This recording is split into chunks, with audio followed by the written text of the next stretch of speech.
it's Ivy Slater, and you're listening to Her Success Story Podcast, a show where gutsy businesswomen share their success journey.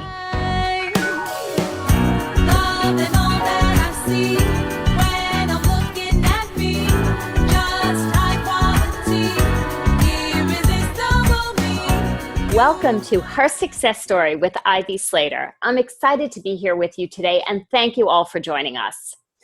So today I wanted to talk about one of the things that adds so much stress to our lives.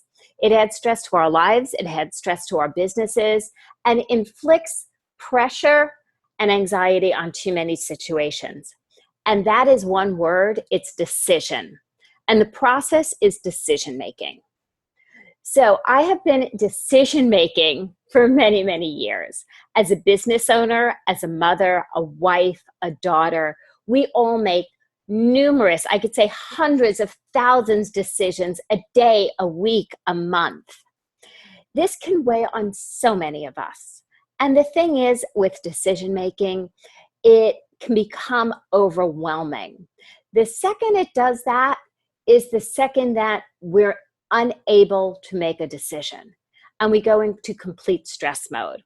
So I wanted to talk to you about it today, and I wanted to talk through not just the stress and anxiety that decision making could cause, but the way to simplify it, the way to make it easy in our lives. So here's a couple of tips that I have worked with myself as far as decision making. And let me reassure you, ladies and gentlemen, I am so not perfect. There's times I stress over making a decision. There's times decisions are overwhelming. There's times in our lives that the decisions are life and death, and they're tough. So I am by any means not making light of this. I do want to say one of the greatest ways to handle decision making, and this is my biggest tip with it, is to take the stress, the emotion out of decision. So my key here is take the emotion out of the decision making. Yes, many of you might be listening and say, Ivy, that's not so easy to do. And you're right. I'm not going to argue with you. But as you work on it, as you hone the skill set of taking the emotion out of the decision, it becomes simpler because you're making decisions based on a clear head versus based on overwhelmed emotion and anxiety. So if we think about this, think about situations. Should I hire this person? Should I expand my team? So many years ago, here's a short story. Many years ago, when I was a printer, we had a great support system and we were thinking about doubling it. And that decision was a big one. It was going to add significantly, not quite double our overhead, but come close to have a significant impact on the overhead we prepared for our staff, right? So we had the overhead factor that we looked at as far as wages, employment. So now adding another full-time person to help with it was, for a small company, added a big chunk in the overhead. Well, the first thing I did, I was like, that could have been stressful. So I went to, well, what is the why? Let's look at the cause, the root cause of the decision, and then the numbers that were impacted with it. And I'll also often say numbers tell us a story, and I am going to do an episode on numbers telling a story, but it's not going to be today. Going back to this for a moment, as I looked at the numbers, how much smoother would production be if we had another full-time person? How would that enable me and some other key support be able to handle customer service and sales to increase our revenue? So by looking at the benefits and the numbers in the decision, I remove the emotion of, oh my God, I have to pay a lot more money. We need to produce more. I'm the head of this company. I'm the president. I'm the CEO. I pay, every dollar I bring in is paid somewhere. The pressure of that was overwhelming. So I took the emotion out and I truly looked at the benefits of what adding another full-time person to the organization would be. Would that enable me to get out and sell another 5, 8, 10 hours a week? What can I create profitability if those hours resulted in one more client. That shifted from anxiety to excitement. I still didn't want to make this decision based on emotion, whether it be stress, anxiety, or excitement. I wanted to base it on fact. And when I looked at the facts, I saw enabling me to be out with my customers and enabled me to expand my customer base by bringing on another full-time support was a sound decision. Hence, I went ahead and did it. And that was, again, a key significant piece of growing my old company, Slater Graphics. Now I've helped some of my clients to do the same things. And the same things come along the lines of take the emotion out of decisions. You know, this isn't always easy. On a very personal basis, we're faced with decisions we make on health, decisions we make for our children, our parents at certain ages. And I've been in this world a long time. I've raised my kids to 22, 25, and I made some good and bad decisions in the process. There was a time that my son was in middle school and it was a bad situation. There was a lot of bullying going around. He was not happy. He was miserable. I was miserable. My husband was miserable. There was a lot of emotion and anxiety, stress in the house. I want to have a happy kid. My decision was, let's move the school. He didn't want to go along. And the staying in this emotion of how upset everybody consistently was. And as a mom, I would send this child off to school and I would be so worried in just sending him off. So do you think my decisions were clear? Not necessarily. His decision of I want to stay wasn't really clear either. We did try to drill it down. I do try to practice what I preach, even in those tougher moments. And I took him to go visit other schools, see better places, see other environments, to see if maybe we'd create something that he would move schools. This didn't happen at the time, and it was a difficult period. But I want to be clear, the more you take the emotion out of it, the better off the decisions and the happier you will be with the decision. So how do you take the emotions out of decision making? Okay. Here's a couple of tips from Ivy. Okay, these are not, they're not out of any book. They're not out of any website.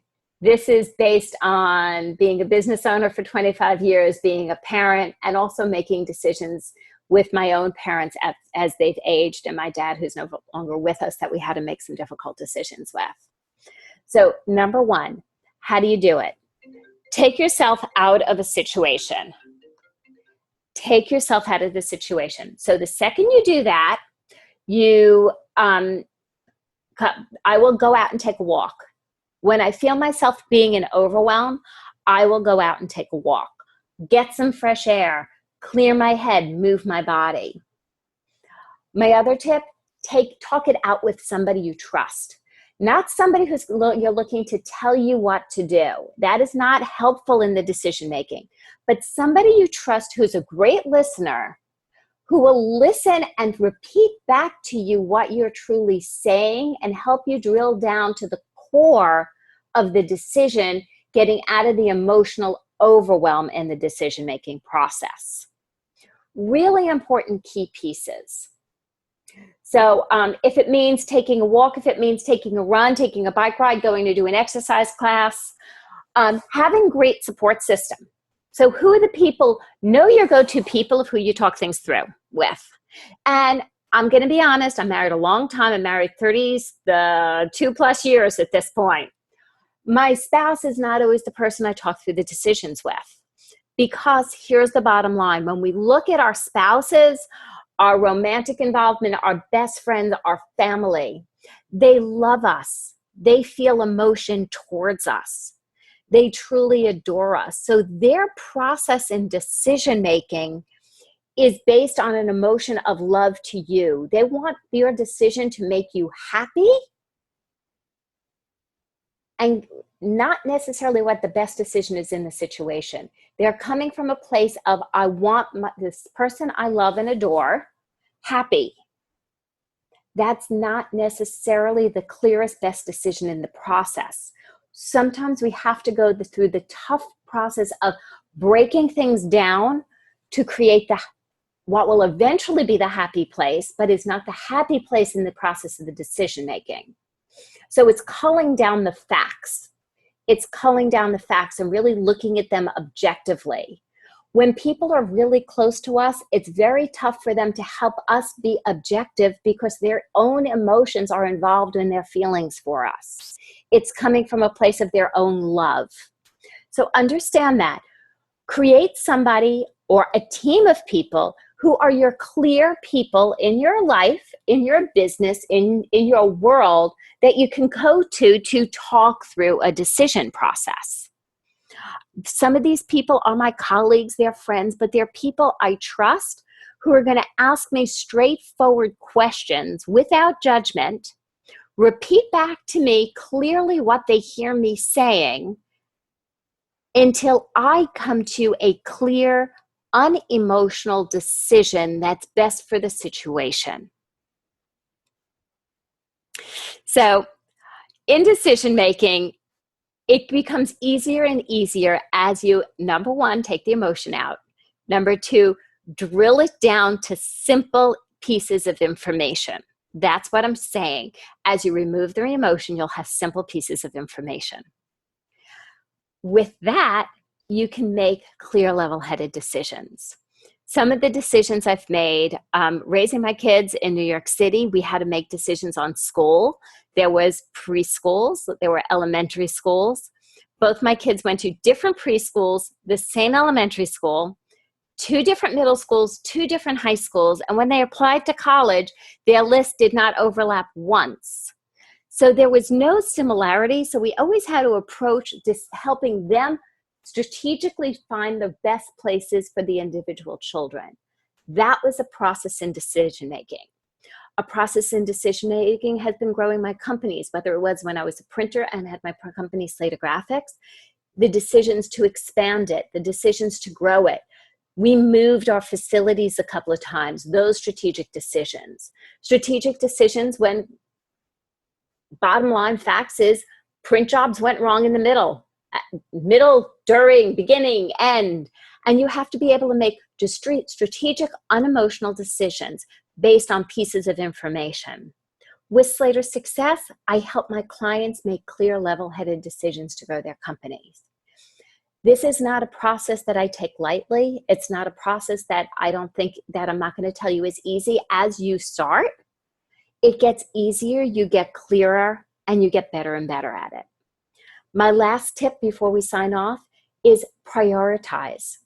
What I mean by that is understand that what decisions are important to you and what decisions are not. For me, very often when my family says, where do you want to go out for dinner? I don't really care.